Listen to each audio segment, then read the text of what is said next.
Yo, like I have to say, man, that is out of all the films that I have seen from you, that is one of my favorite.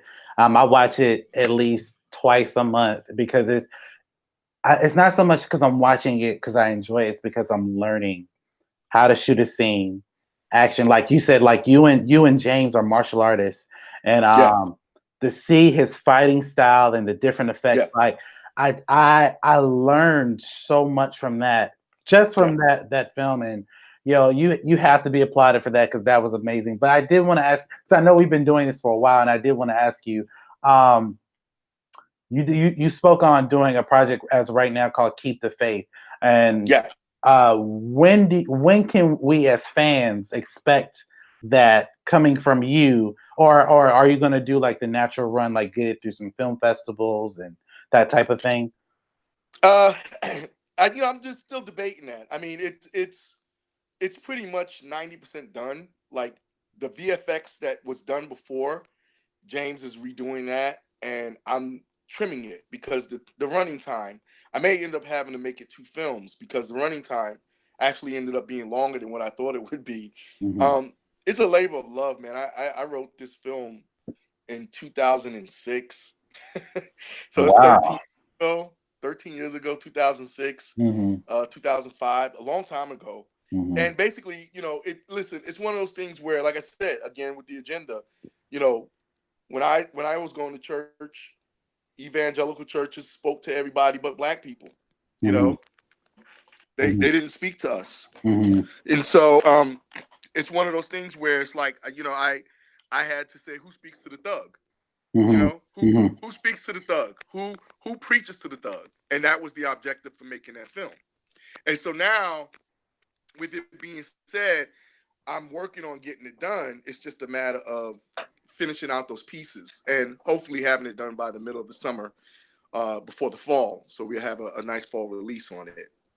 I don't know about the festival circuit. I mean, there are a lot of Christian film festivals that I could put to it. I don't think that was ever my intention. It was my second feature, and we had probably less resources than we did on Black Lightning. It's odd. I mean, it's a great story. It's well acted.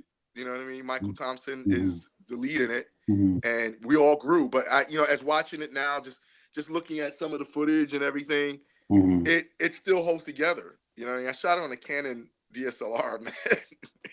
So it's a big Hmm. difference compared Hmm. to. But I shot Black Lightning on the Canon DSLR, and shot it using Magic Lantern. So it's Hmm. 2.5 K. So the quality is there. It's just I got to Hmm. finish it. That's all. Hmm. I'm moving into a horror film that's being written right now, and that's really really good because I've always wanted to do a horror film. Hmm. And it'll be an iconic character, so I'm looking forward to that. But we keep the faith. Hopefully, by the end of this year, it's done. I'm hoping. And, I got to do another sound pass, got to do another color pass. The one that I did for the screening was really just a temporary thing. But Hmm. people will judge you harshly, man. When you even if you tell them, hey, there's still some green screen effects, they'll still be like, hey, you got that. It's like, yeah, I told you at the beginning of the screening that Hmm. it's not done. So Hmm. you get judged harshly, man. But until it's completed, it won't touch one computer screen or one film screen Hmm. until it's done. It's got to be completely done.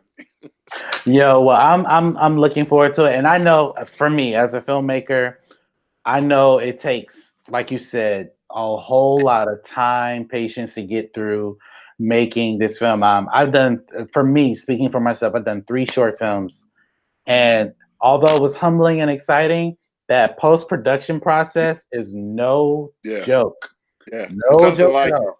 Yeah, Nothing. yeah. Yeah, Yeah. yeah. Everybody debates. They say, "Oh, what's harder?" Be like, I can be on set all day. Mm-hmm. I love it. I Mm-hmm. love it. I love watching that monitor. I love directing actors. I love working on shot composition, getting lighting. I love that. That's to Mm-hmm. me the best part of it.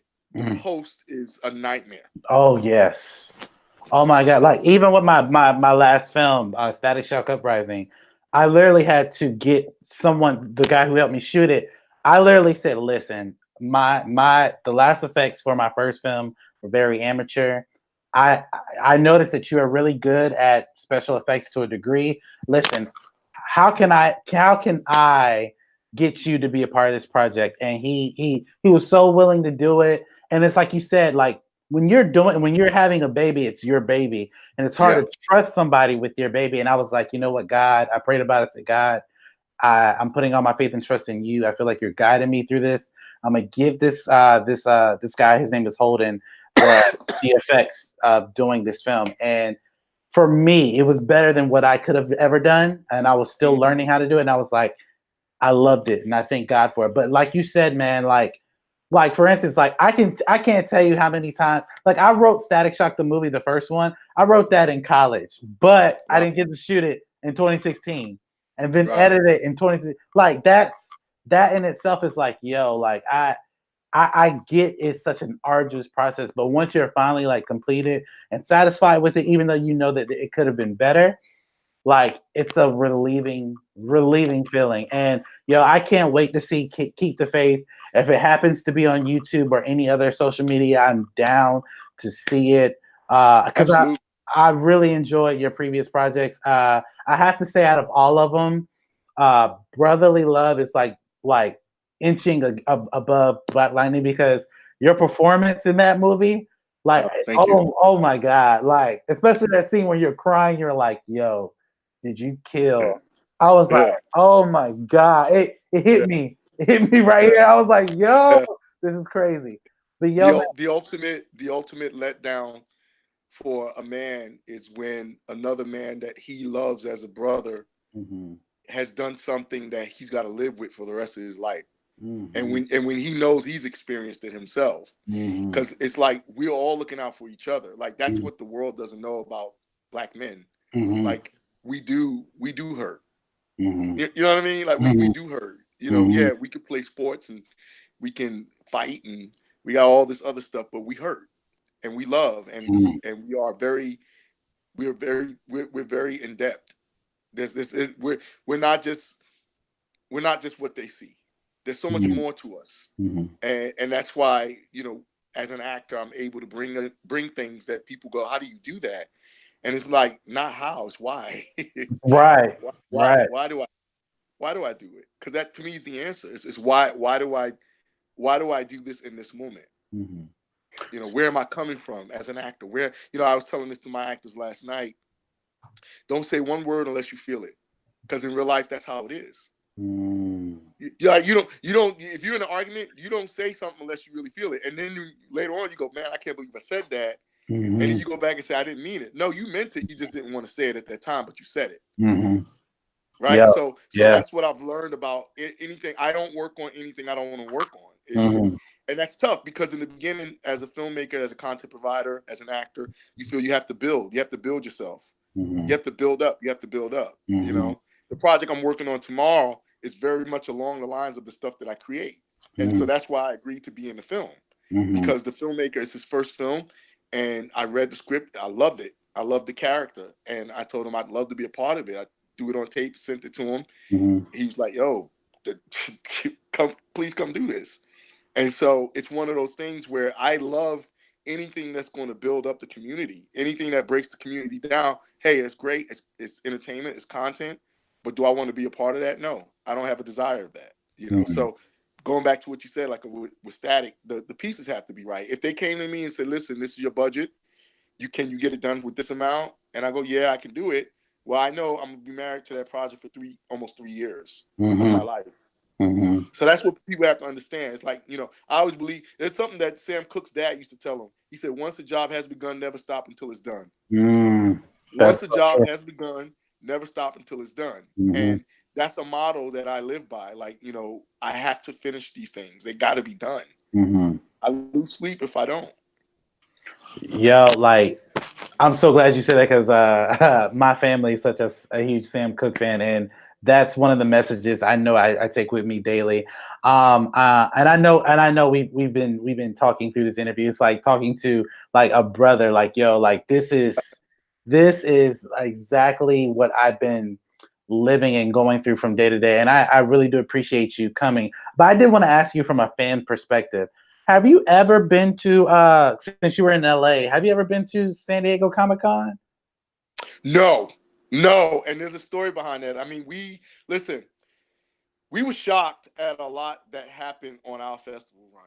Like we got into Cannes, but we didn't get into the San Diego Film Festival. And that was shocking to us. Mm-hmm. And we submitted very early. Like as soon as the date of entry happened, I filled out and sent everything out the next day. Because they request 4 DVDs and all of this stuff. And I did all of that. Okay, I did all of that. And we did not get in. Like we didn't get into the LA Film Fest, the LA Comic Con. We didn't get into a lot of Comic Cons, and it was shocking to me because I was like, yo, like you can't tell me, you know, like, and when you go back and look at the films that either won or that was in the festival, it was like, oh, like, right. I can understand not getting in Sundance and you know all the prestigious stuff, but this is a comic book movie, and there's no one that has done it like this.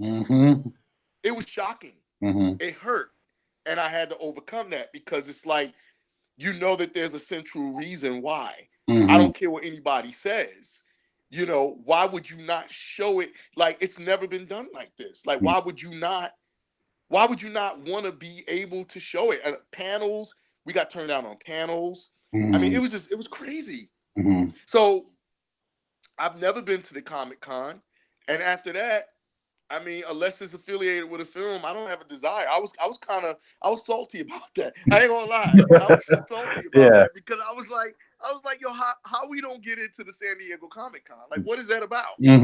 What is that about? How do we not, you know, not out of arrogance, but just off of, you know, a fan film? When you say a fan film and you look at the content and the quality, how did we not get into the San Diego Comic Con? Like what, you know, is it a conflict where, you know, you guys are you're featuring Black Lightning, the TV show, so you don't want us there? Didn't tell us. I can take it. I can take it. I don't understand. I understand the politics behind it. But to not get in, like we were denied it, that shook me. I was like, so this is what this is about. But then to have, listen, my film screened in Cannes. Yeah, I know. One of the most prestigious film festivals in the world. But it didn't screen in what it was made for. Now I can understand if at the last minute we decided to put it in and they were like, oh, well, you know, our list is filled up and you guys hit us up last. Nah. I said, you know, you have to do it through mail. They don't do it through email. They don't do it through online. You have to do it through mail. And there were people who were on the festival circuit at the same time that had saw our films at, like in Indiana. We couldn't go to Indiana. And they hit us up. They was like, oh my God, you know, we had a film in your block. It was the best film. Thank you for, like, you know, and they were filmmakers. They had a film in the block. And then when they went to Comic-Con and they were like, why are you not here? Like it stunned them. They couldn't understand it. They were like, we so assumed that you guys would be here. You're like, nah, nope. Nope. And then you would, like, I'm gonna just keep it real. You would see the block. It would be everything but Black people. And it's like, yo, this is a representation of color. Like, not only just Black people, but we have people of different colors in this film. It needs to be seen as an all-inclusive type of film. You know, you would see a ton of Star Wars films. You would see Harry Potter films. And, I mean, there were films that were made, obviously, fan films, made on a very minute budget. Films that were made on a huge budget and didn't even come close to the quality in the acting or the VFX that we had accomplished. It was shocking. That was the thing that hurt me the most through my festival circuit. I would say that was the hardest one, San Diego Comic Con.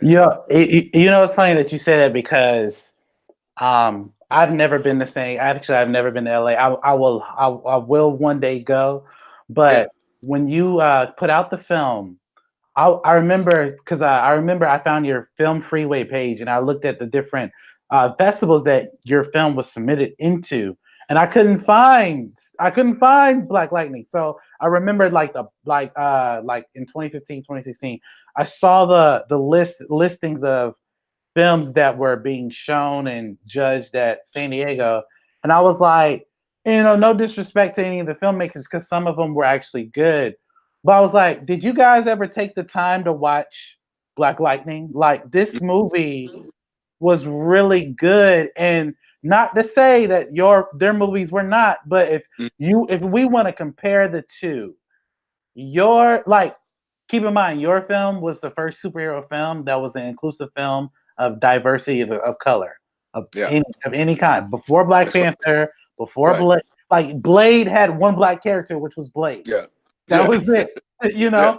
So like I'm thinking in my mind, I'm thinking like, yo, this should be the pantheon of what as filmmakers and actors should look at. Like, hey, granted, I get it, yeah, there are other stories and mystical things out there that are cool, but this was the first film done on YouTube history or just filmmaking history where it had a superhero character that not everybody knew about unless you read about them.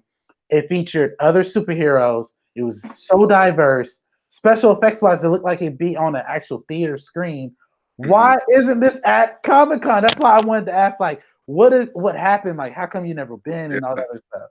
That was it. That I thought for a fact, and even because they have it to where they said, well, listen, we'll bring you in, you can do a panel and stuff, all of that. I mean, and that was several film festivals that I had said, listen, I'd love to be on a panel or whatever. We did get to go to the Atlanta Comic Con, which was an experience. And it was fun seeing people, respond to it, because they were just like, the people at that time that the TV show was out. So there weren't too many people dressing up at all, like at all. And here I had the 52 outfit, is what we based it on. And people knew, they would be like, and you would see the little kids and there were girls and guys that was like, they knew Black Lightning right off the bat because they recognized through the comic. So it was really odd when it got around, because we waited for like Comic Con. Comic Con to us was going to be it. That was going to be the thing of like, and we didn't even care about any competition or anything. We just wanted to be there. So I don't know. I mean, we would have to talk with the judges to find out what they felt wasn't great enough about it to be in it. I'm glad you told me that story. Now I kind of have, like a gist of everything, and it was just like, I honestly think in every Comic Con that's out, like in Orlando, I live in Orlando, we have this thing called MegaCon, and it's one of the biggest Comic Cons in Florida, and I will be there, but I think that your film, amongst other films that are so heavily diverse and speak about characters that are just simply amazing, that need more recognition, it's a film that should be shown throughout the rest of the world. This is why I said in the top 10 Black directors, the first thing I say, like I said, I originally started this list talking about directors who are not necessarily well known.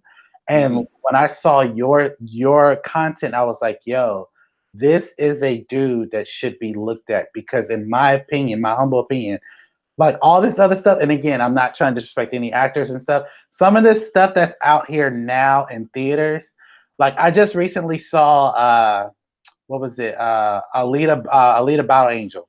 Dope. It's a dope story. Some of the actors, in my opinion, shouldn't be there. They just shouldn't be there. They shouldn't. Yeah.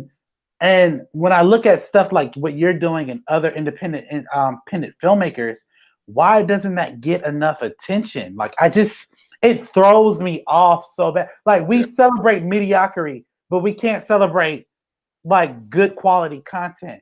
Like it's so mind blowing to me.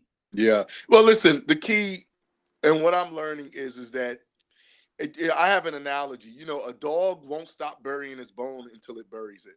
You ever see a dog when it's burying and it'll look up, but it won't stop burying? It'll bury that bone, and then it'll walk off, and it's like, okay, that's how I look at my career. Like I'm burying a bone. Like I'm gonna keep digging. I'm gonna keep digging until I get to what I want to be able to do, which is to have other filmmakers, like what Ava DuVernay and what Ryan Coogler and what they're all doing we can do as in an independent state. We can do it. Mm-hmm. We just have to stop looking at what they're doing in a sense of not. We have to stop looking at not what they're doing and what they're creating, but in how they got where they got. Because everybody's story is different. You see, a lot of times, see, I didn't go to school for filmmaking. And that sometimes upsets people. I ain't gonna lie. Like I've had people say, well, you make content, but I know you didn't go to school. Like, what does that have to do with anything? Ava DuVernay didn't go to school. Yeah. And she made a film in her late 30s. Yeah. Was I think the 13th or something of that nature? Was that her first film? Her first film was Middle of Nowhere. Yeah, that's it. Yeah. Her first film was an independent film she did out of her pocket. And it was The Middle of Nowhere. And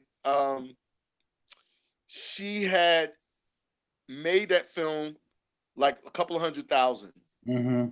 And it starred one of the actors I coached, Omari Hardwick, and it starred God, I can't remember her name. But it was that was her first feature. And then she did another one with David Oyelowo. I hope I'm not getting these confused, because she did two. She did Middle of Nowhere, and I think that was the one with David Oyelowo. She did another one prior to that.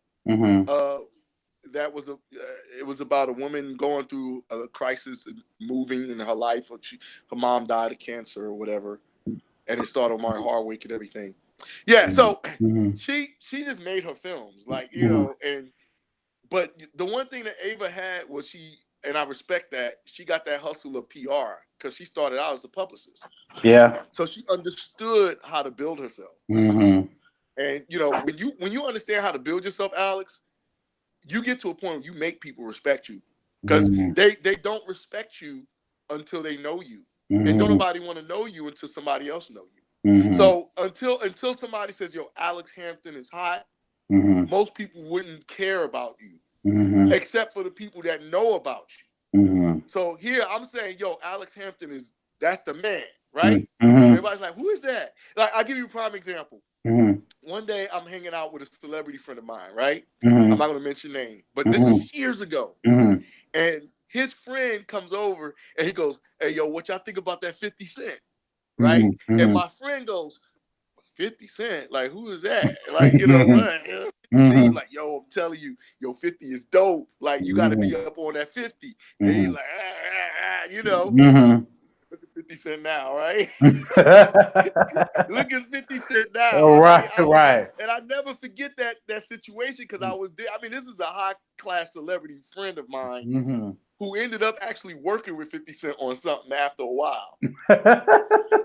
But his friend comes in and said, yo, 50 is hot. Y'all got to be up on 50. We're like, who? 50 Cent? Like, what? That's how it works, man. And so you got to be that dog burying that bone, man. You only look up to see what's going on, but you keep burying that bone, Yeah.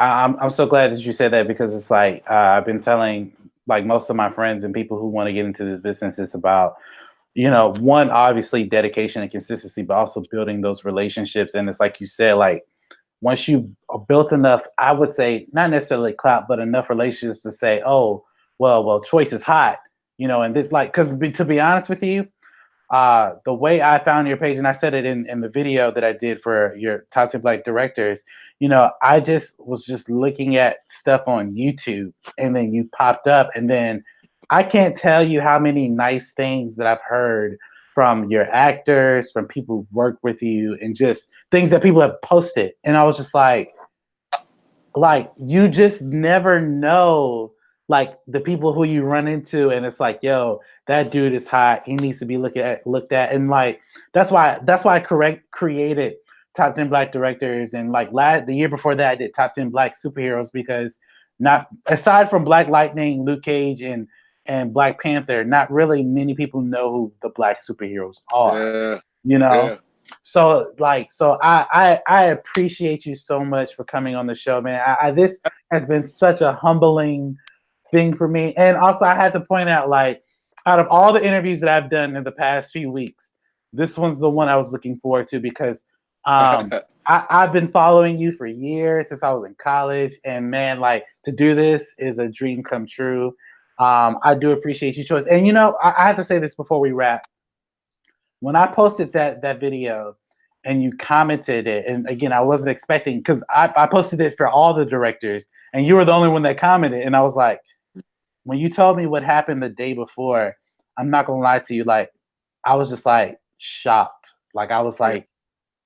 I was shocked. And you know, you said something key because you reposted it. You said when you never know what God is doing in other people's lives. Like you said, like people may see this video and they may hit me up and say, "Hey, you don't know how much this touched me." And the fact that someone I consider who's famous, who's in the business, who knows people, to see something like a small YouTuber slash film director, actor like me, to see that meant a lot. And it meant a lot to know that I actually did something to help you throughout your day. And I didn't think that I could do any of this. So I really do. I do appreciate it, man.